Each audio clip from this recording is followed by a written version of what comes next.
Gadis kecil itu mengeluarkan jarum perak. Dia menusuk tubuh orang terkaya. Kemudian dia menyuntikkan sinar energi spiritual ke dalam dirinya. Detik berikutnya, orang terkaya yang meninggal selama 3 hari. Secara ajaib selamat.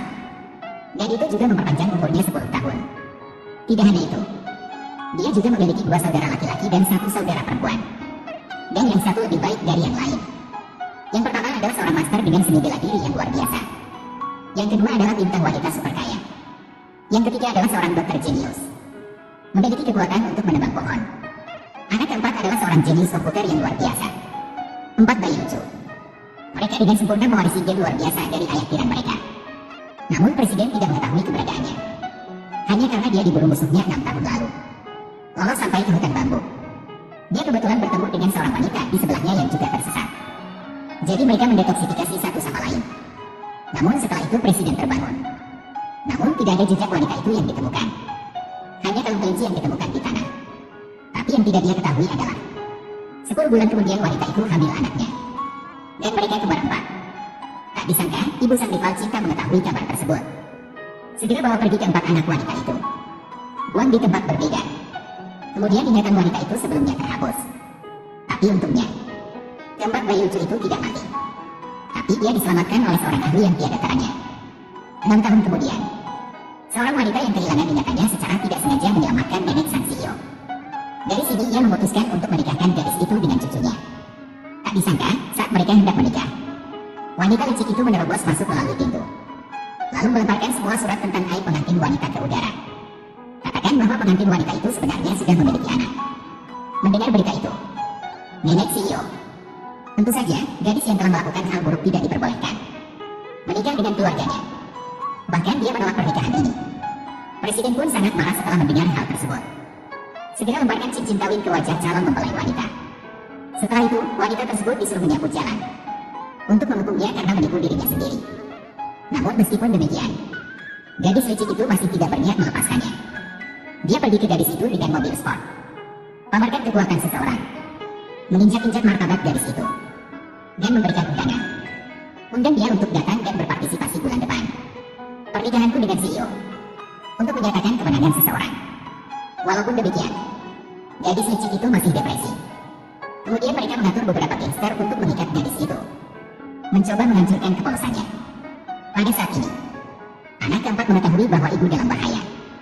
Jadi dia segera mengirim pesan ke anak pertama. Kirim dia untuk menyelamatkan ibu.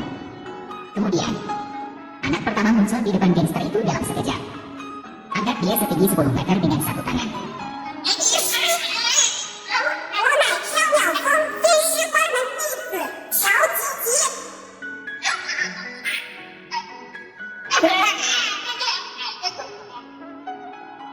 Lalu dia mendatangi ibu lagi.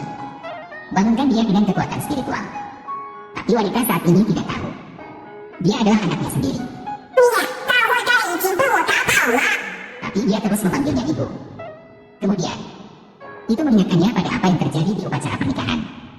Baru pada saat itulah dia percaya bahwa anak ini adalah anaknya. Setelah itu, anak itu mendudukan ibu. Dia segera mengirimkan kabar baik ini kepada saudara-saudaranya.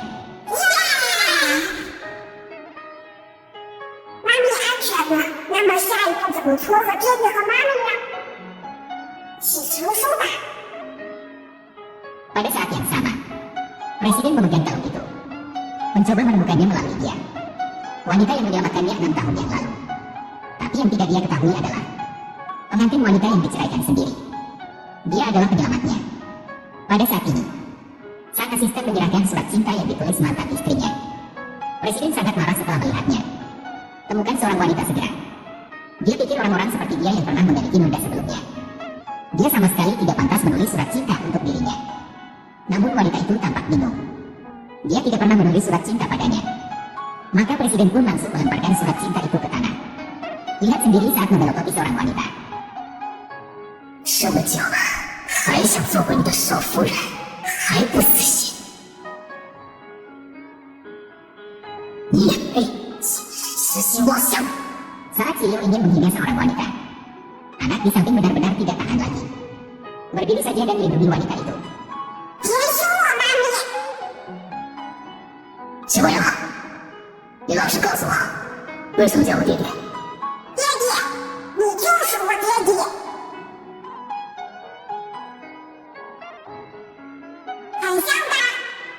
确实的总裁恨透了你。 Dia sama sekali tidak percaya ini anaknya. Jadi dia berbalik dan pergi. Kali ini, pria di sebelahnya berkata kepada presiden. Bocah laki itu terlihat sangat mirip dengannya. Biarkan dia berpikir dengan hati-hati. Orang yang menyelamatkannya saat itu. Apakah dia wanita di depannya? Presiden tiba-tiba sadar. Dia segera berlari kembali dan bertanya pada gadis itu. Apakah ini pernah terjadi sebelumnya? Gadis yang kehilangan ingatannya